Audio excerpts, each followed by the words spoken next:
Today we're going to be talking about how to write about artwork. And we're going to be looking at a gentleman by the name of Panofsky and his levels of interpretation with art. So Erwin Panofsky, born March 30th, 1892 in Hanover, and passed away March 14th, 1968 in Princeton, New Jersey, was a German art historian whose academic career was pursued mostly in the United States after the rise of the Nazi regime.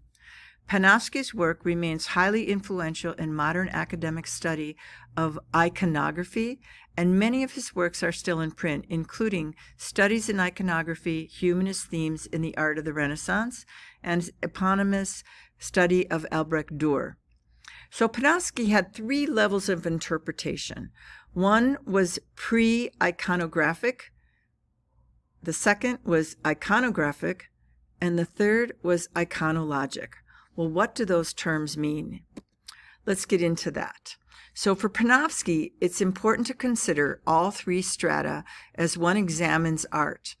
It was the insistence on and search for meaning, especially in places where no one suspected that there was any real meaning, that led Panofsky to understand art as no previous art historian had ever done, and as an intellectual endeavor on a par with traditional liberal arts.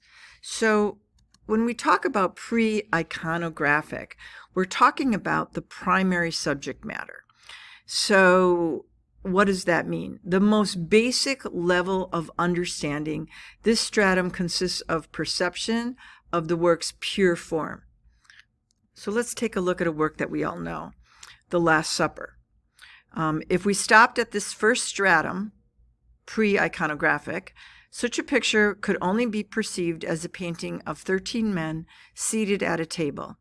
This first level is the most basic understanding of a work, devoid of any added cultural knowledge. So that's all we know. They're sitting at a table, there's food in front of them, there's 13 men there. We don't know who they are, we don't know the significance, we don't know anything else. That's all we know. So let's go to iconographic. So this is the second or conventional subject matter of iconography. So this step goes further and brings us to the equation cultural and iconographic knowledge. For example, a Western viewer could understand that the painting of 13 men around a table would actually represent Jesus Christ and the Last Supper. Similarly, a representation of a haloed man with a lion could be the depiction of St. Mark. So now we're looking at the conventional subject matter, including the images, stories, and allegories that have been handed down. Thirdly, we have iconologic. So what is the intrinsic meaning of or content would be the logic within the image. So this level takes us to account personal, technical, and cultural history into the understanding of a work. It looks at art not as an isolated incident, but as the product of a historical environment. Working in this step, the art historian asks questions like, why did the artist choose to represent the Last Supper in this way? Essentially, this last stratum is a synthesis. It is the art historian asking, what does all of this mean? So let's take a look at another piece of art and go through the steps. So this is an example of art before the French Revolution, and this is by Jean-Henri Fragonard, and the name of the artwork is The Swing. So let's experiment and say, what do we see? So primary or natural subject matter, factual or expressional, interpretation or description at this level requires only practical experience, simple familiarity with objects and events. So now let's look at the image again. And if you don't know anything about the background, that's okay. All you need to do is define what you see. So we have a tree and a statue and some clouds and a swing, and a woman, and a shoe getting flipped off, and a man, and another statue, and another man. That's all we know. So this would be our pre-iconographic understanding of this painting. Let's go to the next level. So just like in a research paper, when you start to understand your subject matter, the viewer needs to do research about the painting. What level of description they attain is dependent on what they find out about the subject. So in this case, when we get to iconographic, we're looking at interpretation or description at this level that requires a knowledge of literary sources or a familiarity with specific themes and concepts. So there's a historical piece to this second level of interpretation. So now let's look again. An 18th century aristocratic woman is being entertained in the garden by her lover with the assistance of his servant. The statues in the garden represent Eros or Cupid, the god of romantic love. The removal of her shoe represents the loss of her innocence or virginity. Okay, so now that we've found all that out about the painting, let's take another look. What are the symbolic value? So iconologic. Interpretation or description at this level is conditioned by personal psychology and Weltanschauung. So what does this German word literally mean? It literally means the world view.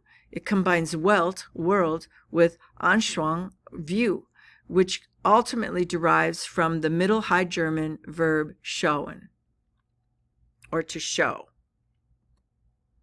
So this image may be viewed as either titillating, suggestive, erotic, or obscene, depending on the moral stance of the viewer. So now we can see that you bring your own self into the subject matter and the iconologic piece. Its content and context lead the viewer to consider the role of the disguised symbolism that we see in this suggestive content, which may be unacceptable for public view, yet may be approved privately, at least in the time frame of history, which was before the French Revolution, when there was a large aristocracy who were taking a lot of, money and resources and funds out of the French public and using it for their own enjoyment. And it was quite hedonistic. So in this regard, the image might have particular contemporary relevance, considering, the way we feel about the way women are represented. And so this is a very strong image that, depending on your viewpoint, can change dramatically. So let's take a look at another. This is The Rising of the Cross, or Raising of the Cross, by Peter Paul Rubens. So what do we have? If we go to our pre-iconographic, well, we have a lot of stuff.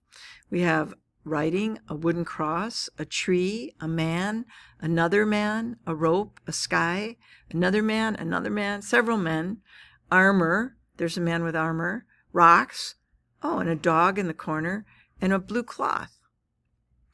So let's go to the iconographic. Now what do we have? Well, we know the scene is the crucifixion.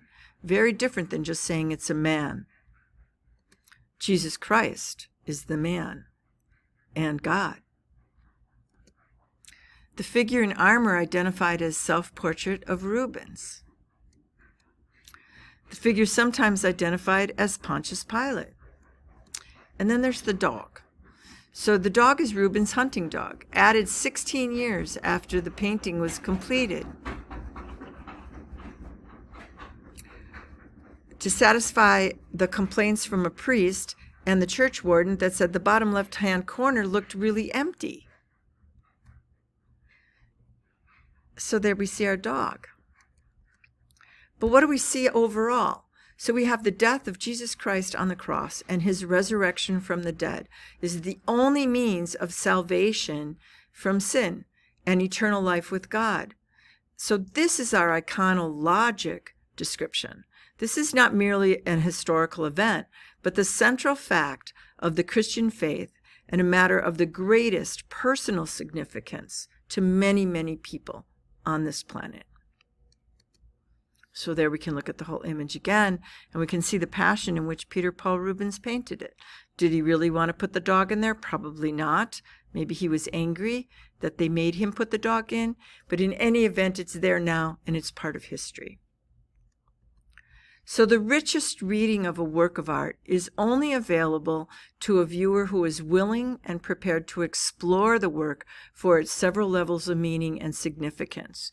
And by using these three areas, the pre-iconographic, the iconographic, and the iconologic, you can very easily break down what it is you're looking for and how to talk about the content